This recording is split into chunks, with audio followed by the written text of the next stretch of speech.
Hi guys, I'm back again today with another reaction video, and today we are reacting to Geography Now Somalia. So finally this channel has Geography Now Somalia, because the last time I checked they didn't have it, and finally they do. So we're going to check this out. I love his t-shirt. Like, if you can see, he has a Somalian flag and the African map on his shirt.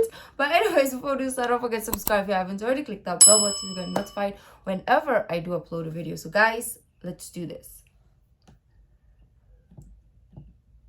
Cool, it's a Somalia shirt. Thank you, Geography Peruba, for making this. She Oh. makes handmade African flag Excuse logo me? shirts. Oh, and she even put the Geography Now logo on the back. If you're interested in getting one of these, you can get them at unityshirtshop.com. Thank you, Ruba. Somalia. That's cool. Now, this is an interesting one. For those of you that follow this show, you'll remember that one time way back when Caleb and I went to Hargeisa for our first geography in Africa. So, depending on which kind of a Somali person you encounter, one might say we technically visited Somalia, and another will say no, we did not. Oh, Either really? way, it was one of the most memorable moments of my life. Hey, Caleb. Yeah. What did you think of Hargeisa when we went there? We had a great time. My experience was, I think there's a Western misconception that Somaliland is like this crazy, dangerous place, and I actually felt very safe while I was there. We saw sunken ships. Ooh. And all that. We did those paintings on the walls. Cave paintings, yeah. Really glad you came with me, man. No Yes, better person it to have was- come. Great times. And it only gets greater with the intro song. It's time to learn geography. Wow. Hey everybody, I'm your host Barbs. So, yes, for over half a century, Somalia has gone through quite a lot of crazy stuff. But, there's a lot about Somalia, and especially the Somali people, that never really gets told as well. They are descendants of the kingdom of Kush, divided into 5-ish major clans and several sub-clans, each one with their own section, status, story, and specialty. So much to cover and so little time, so let's just jump into the globe, shall we?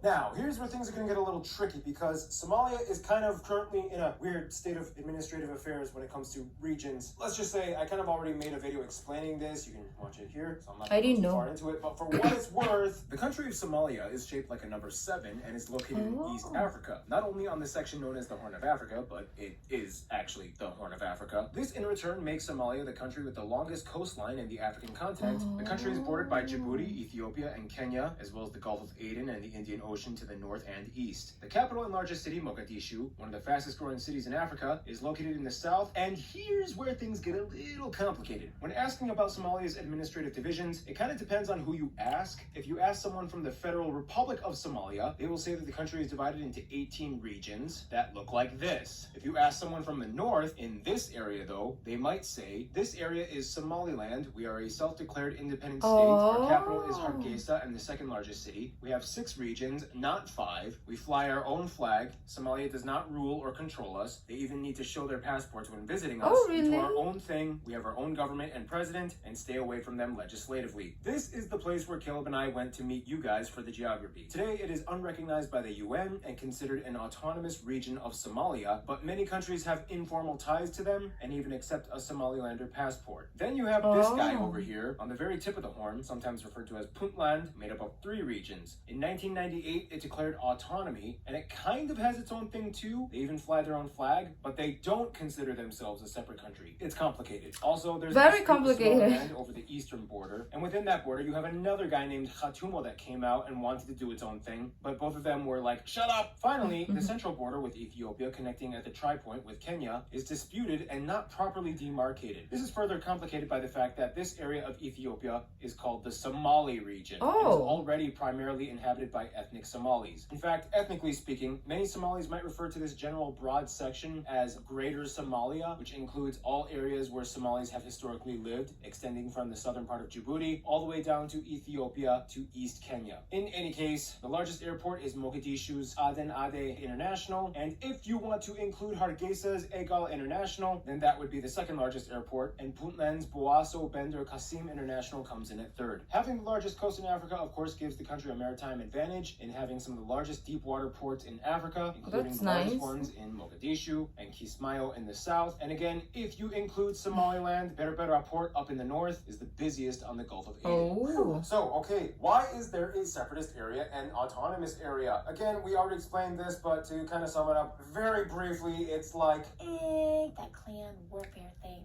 Like, we're still family, but I'm gonna do my own thing. Okay. I have my own passport and president. And we're kind of okay with you guys having a little control over us, but we have some clans that really want to stick together and we want to run things our own way. With our own president, too. Oh, and I'm just gonna everything up for you. there's a lot more that goes into that. But long story short, this dude, Siad Barre, kind of changed the entire course of Somali history in the 21st century. To this day, the Federal Republic of Somalia only has full hold on parts of the country, whereas other parts are under Al-Shabaab. It's hard to draw an exact map on where they hold exact power because... Yeah, that's what I'm thinking. Like when you go to school and they say draw the map of Somalia, do you include Somaliland or are we just drawing this part? Let me know, guys. State skirmishes occur regularly and boundaries are always shifting, but generally they stay away from the major cities and have control over certain rural areas of the country in the south. How did Al-Shabaab become a thing? Well, that's a whole other story, but to summarize, it was a group that split off from the Islamic Courts Union after it disbanded in 2006. Puntland and Somaliland are generally free from Al-Shabaab influence. Nonetheless, if you visit certain cities like Hargeisa as a tourist, you will need an armed guard to travel with you if you decide to I've visit seen that in outside a the city. Since the video 2010s, we most watched. insurgents have died down and Somalia has been going through a slight recovery process by Okay. implementing more permanent democratic institutions, such as the new provisional constitution that was written in 2012 and a new federal government established. And with that, here are some of the top sites of Somalia. If I miss any, feel free to add them in the comments. All right, so we got the Mosque of Islamic Ooh. Solidarity, Shanghai Old City, Ooh. the Mogadishu Catholic Church, Lido Beach, the Bakara Market, the Tomb of the Unknown Soldier, the Black Hawk Down Crash Site Museum, yes, they made a museum based on the movie, Gezira Livestock Market, the Tomb of Sheikh Darod, the Kismayo Geledi Sultanate So Ruins, beautiful. downtown Mogadishu, so many castles and fortresses like the whitewashed coral stone city of Oh, Merka, wow. the citadel of Kondershe. If I must include the disputed self-declared unrecognized state of Somaliland, there's the ruins of the Adal Sultanate Oh. in Zela, the Bargal ruins, the tomb of Sheikh Isak, the Hafun necropolis, the Ka'able burial sites, So and historical. Laskil, with some of the oldest prehistoric cave paintings on the planet. It's an amazing site. I was so lucky to see it. That's not even the tip of the iceberg. Somalia has so much more to it when you see Oh. the land and meet the people. Which There's brings an us ad. to... There's an ad. That is so beautiful. And let me know, guys, right? What do you like? How do you see Somalia? Does it include Somaliland to you as a like specifically for you, or are you guys literally like separated?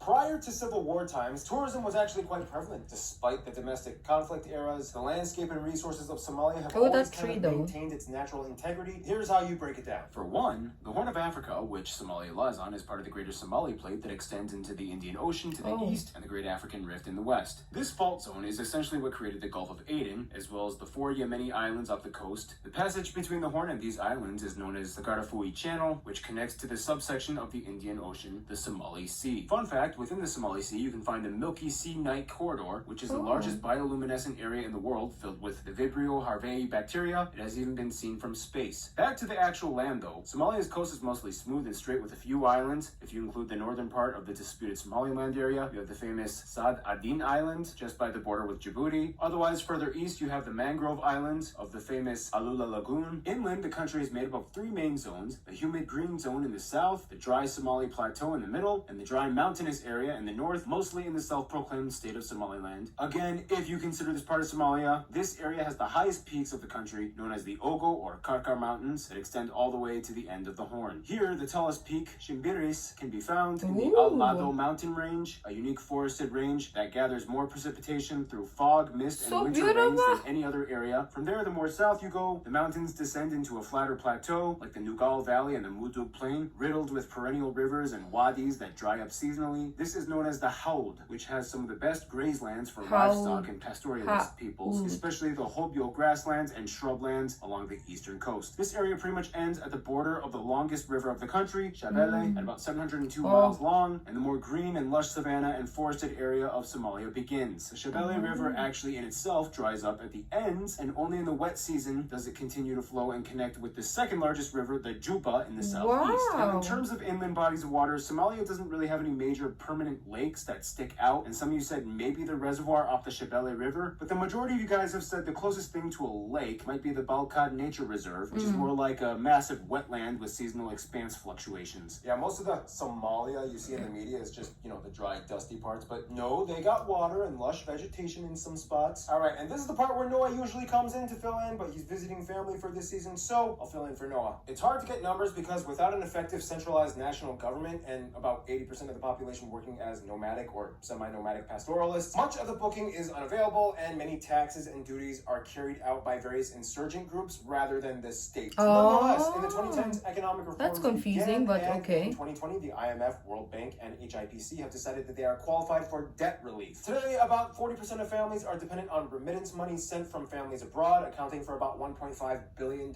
annually to their GDP. So a lot of family outside of Africa. Still, for one, they are the largest producer of frankincense, a tree gum resin used in incense. Of course, but it also has many other uses. Fun fact, almost all of the Catholic Church's stock I of believe it frankincense smells good. comes from Somalia. So yeah, interfaith economics. Right? is a thing. And finally, they are currently number one in both camel livestock population with over 7 million, and of course camel milk production, because they have the most camels. And speaking of camels, here's our resident animal correspondent Gary Harlow to explain. The country has about 6 main national parks. Camels both originated and were first domesticated here, and today about 35% of all the camels in the world are found in the Horn of Africa, mostly in Somalia. Altogether, over 720 species of birds live here, over 170 mammals, and thousands of plants and trees, especially shrubs like jasmine, poinsettia, caraway, cardamom. That's why you guys can make a lot of like incense, like those beautiful smells, because you have so many plants. Myrrh and acacia. They have their own Somali versions of ostriches, leopards, and 3 gerbils, and 2 shrew species that are endemic to only Somalia. There's about 230 species of reptiles in the country. The Nile crocodile finds its home in many of the riverbeds. There's tons of fish and coral species along the coast, the most commonly caught being the Indian Ocean tuna. And speaking of tuna, there's a nice restaurant that serves up the catch of the day in Berbera. Caleb and Barbs went there and had a nice fried fish lunch with pasta. I heard it was exquisite. I for sure wasn't. I don't know there. if I'm he's not really Caleb, and Caleb Australian is not or... me, and I need to squeeze myself out of here. Thank you, Gary. And yes, speaking of fried fish on the beach, it's time to finish off this segment. Fish now. And you know what? Let's have a Somali do some of the explaining. Here's Sarah. Thank you, Barbs. Okay, so we're going to talk about Somali food. You will see a unique ingredients and a touch of influence from countries like Ethiopia, Yemen, India, and even Italy. For one, we all know that coffee originated from Ethiopia, but it was actually Somalis were the first merchants of coffee. Yeah, because like every time like you go to like these huge coffee places, it's always like Ethiopian coffee, but okay. In any case, every region of Somalia has their own speciality when it comes to food, but there are some dishes you can find all over. For breakfast, anjera luhuh is the staple and it's enjoyed. How did she say that?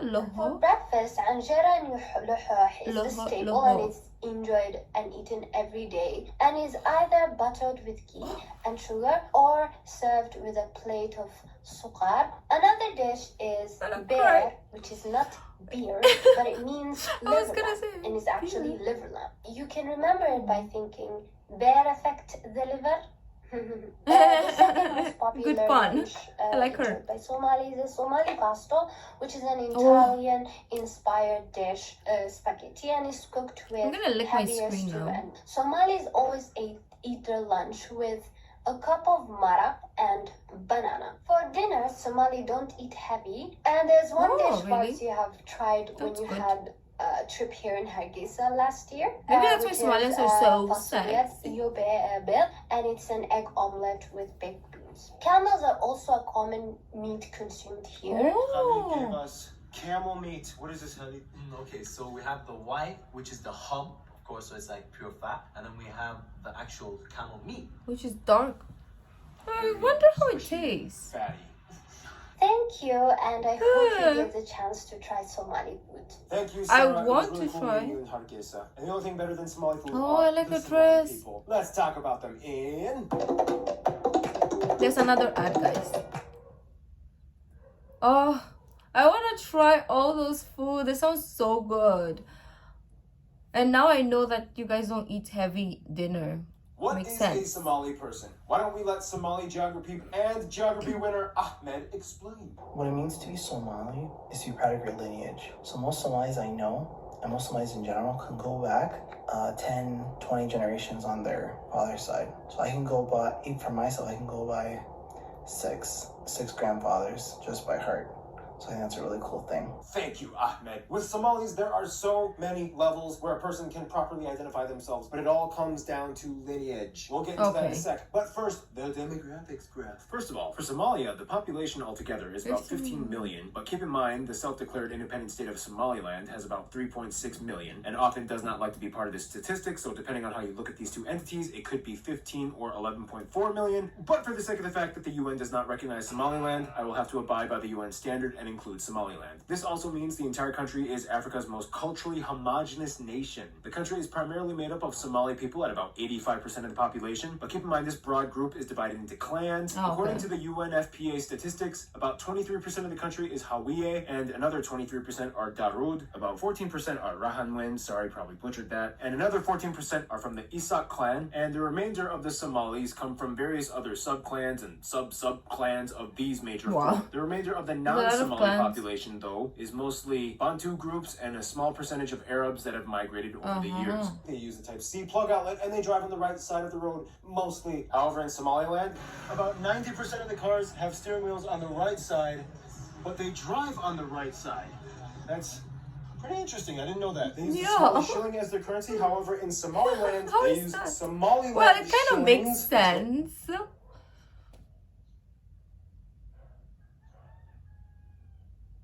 I'm trying to make sense of it, but I think it makes sense, right? Right? I think it's gonna be easier.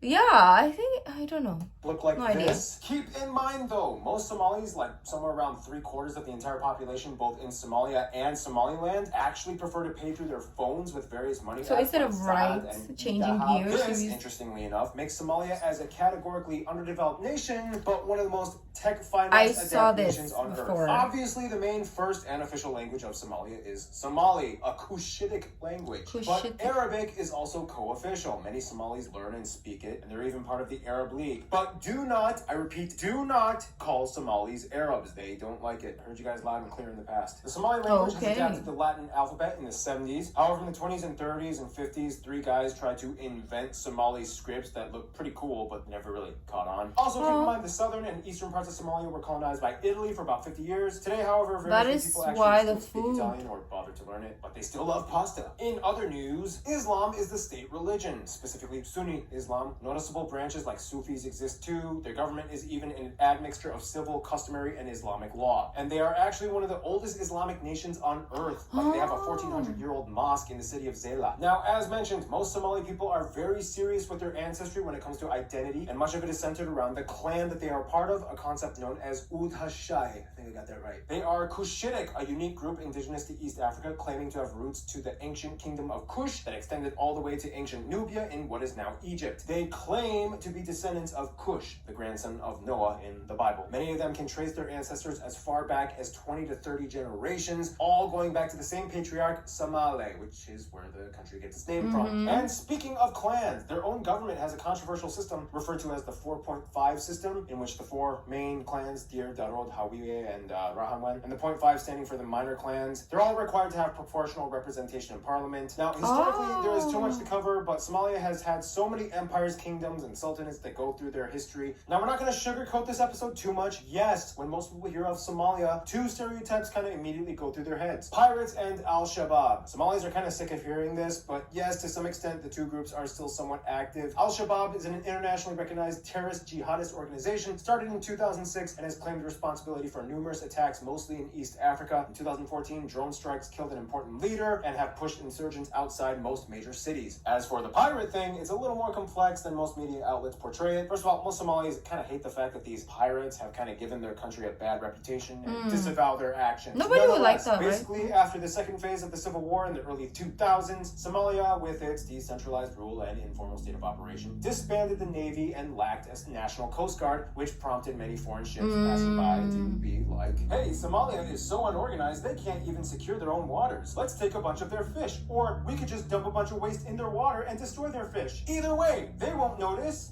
Oh, that's why they have, I mean, like, if there was a navy, they will do it in a civil form. But also, since there's none, of course, the pirates are the ones who are kind of like doing the role of what the navy should be doing, but to a super harsh extent also. So it's kind of like the fault of other nations, like foreign countries, and also fault of the pirates in a sense. This is hard. To which coastal Somalis were like, we do notice and no. Yeah, it pissed off a lot of people, and in response, fishing communities formed armed groups to deter invaders, but then it turned real south and evolved into a lucrative criminal operation, hijacking vessels, even outside of the Somali. Like, they had a so, good intention, in essence, but... two wrongs kind of made a substantially worse wrong. Nonetheless, it's pretty much non-existent now. The International Task Force 150 coalition substantially deterred most acts of piracy off the Horn of Africa, and today it's pretty rare to see large-scale attacks. Today, Somalis are trying to make a recovery, and one of the ways they do that is through sports. And with that, it is time for the sports part with Art.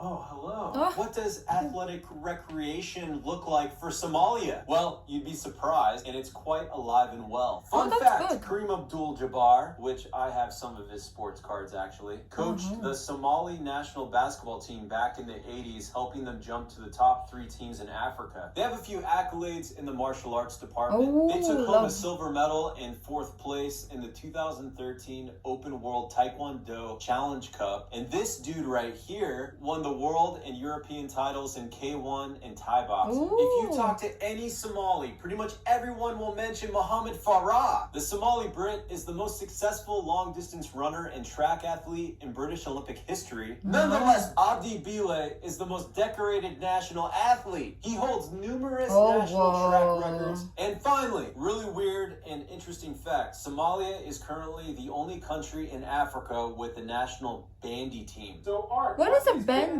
Oh my god, it looks like hockey. I'm so happy that's what I was like. You asked. Bandy is basically hockey, but played with a ball, and the goalkeepers have no sticks.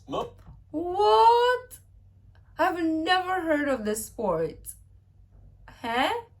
Most of the national players for Somalia are actually Swedish Somalis that practice in Sweden, as Somalia doesn't really have any ice skating rinks or even snow for that matter. All right, guys, so I'm gonna go eat some interesting. Thank you, Art. Yeah, skating Swedish Somalis. Somalis have made quite an international presence. I mean, they've had a lot of explorers like these guys, one of which became the ruler of the Maldives. But let's let Random Hannah explain a little bit more in the culture segment. It's good to be back, guys, and it's good to know you can now get a Random Hannah t-shirt at geographynow.com. Just saying, don't get a Keith shirt. Anyway, with Somalia, the family is the cornerstone of culture. In fact, in marriage, women do not change their names and retain their forefather's title. When a baby is born, it is customary for the mother and child to remain indoors for a period of 40 days. This is known as Afantamba. Somalis are loaded with traditional folklore and even live... When you say stay indoors, does it mean like you literally have to stay indoors? Like you can't leave the door of the house to... No? Oh my gosh. But if so, I think it's kind of good to rest, you know? Tamba. Somalis are loaded with traditional folklore. It even lives within like an those. entire tribe, the mystical Ibir people. They are a minority clan that are supposedly descendants from a magician that was killed by a famous sheik. According to this myth, many people in Somalia society pay a small gift of money to Ibir families whenever a child is born as a form of blood compensation and to avoid being cursed. Can you imagine if your kid was like A moneymaker. Excuse like, me. You have mythical characters like Degdir, cannibalistic old woman who runs super fast when she hears bad children wanna from watch miles this. away. Great bedtime. Like mystical creature folklore of Somalia. If there's a video, let me know down. Story. Most Somali homes come equipped with dabkad, a What's that? white clay or soapstone pot used as an incense burner. For clothing, it's not uncommon to still see men wearing traditional ma'awis or makawis and a kufiyad on the head in public. As for women, in day-to-day life, most will wear a hijab in public. However, the traditional guntino, which almost looks like an Indian sari, is commonly worn. On formal occasions, you might see a darak, a more colorful pattern dress. Interesting enough, Somalia is one of the top supermodel producing countries in Africa. David Bowie's wife, Iman, was one of them. One of the most expensive African movies ever made, The Somalia Dervish, was released in 1985, highlighting many historical events. And they have a huge celebration on Independence Day on July 1st. However, people in the northern self-declared state of Somaliland make a bigger deal of May 18th. And that's a whole nother discussion we are not exactly qualified to facilitate. But one thing we are going to discuss is music, facilitated by Keith. Don't buy his shirt on geographynow.com. Buy mine. Mine is better. I Yeah, think your everybody shirt buys sucks. Keith because of his hair. Alright, so Somali people have a rich musical heritage centered on traditional Somali folklore. Many of their songs use the pentatonic scale and they harmonize it, and they only use 5 pitches per octave. Let me know if you want me to react to some of the songs. We did brush a little on the surface of some of the Somalian musicians, but let me know if there's others also in the comments that you want me to check out. Octave, which that is what a pentatonic scale is, and penta meaning 5. Math. There are many different styles of traditional dance. However, a popular one might be the Danta, which is done all over the Horn of Africa. It includes both men and women, usually in parallel line patterns with lots of stationary knee bending and front to back arm swing. I could never. Thumbs up. There are so many famous Somali musicians like these dudes right here. Many of them are widely known in Somalia. Somalis abroad have become famous like these people. Did I write famous twice? Yeah, you did. Oh shoot, sorry. I'm gonna say famous.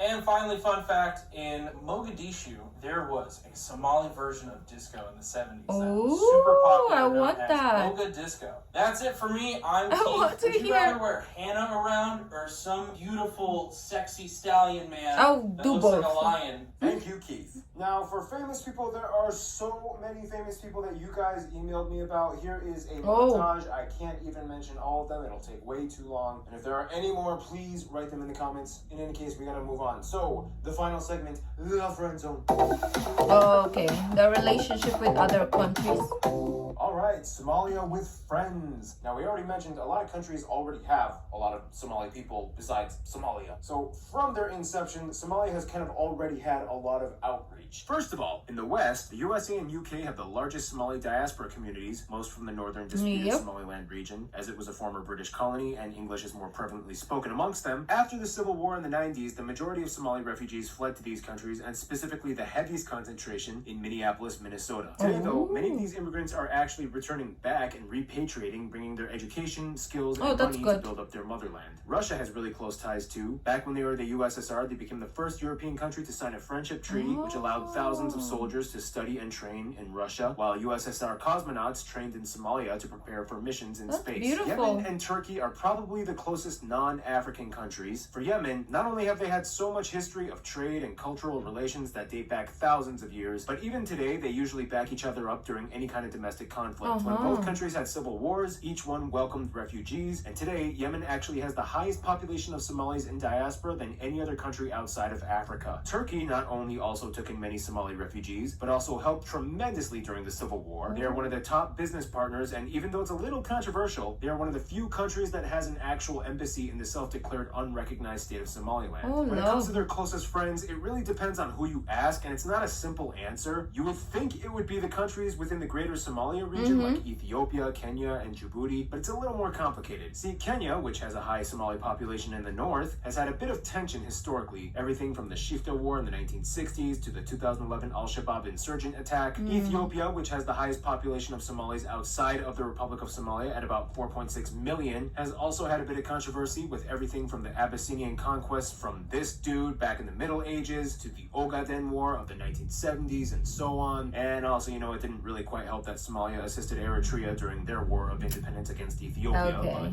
yeah, out of all of them, Djibouti, with about 60% of their population being Somali, kind of seems to be the only country with a Somali population that keeps it chill with Somalia. Djibouti is sometimes even called French Somalia, as it was a former French colony. In the end, though, today relations are relatively good with all these countries, and when a Somali meets another Somali, regardless of where they come from, there's an instant connection, and often they kind of use their family that live within these countries to get passports, as the Somali passport isn't very powerful. But hey, family helps family, right? In conclusion, Somalis are a very unique people. It's like when they meet each other, there's an instant spark, you're Somali, but then there's like an intense interrogation about lineage and clan affiliation, and then it's like, you're Somali, let's go grab a beer. And with that, South Africa is coming up next. That was so good.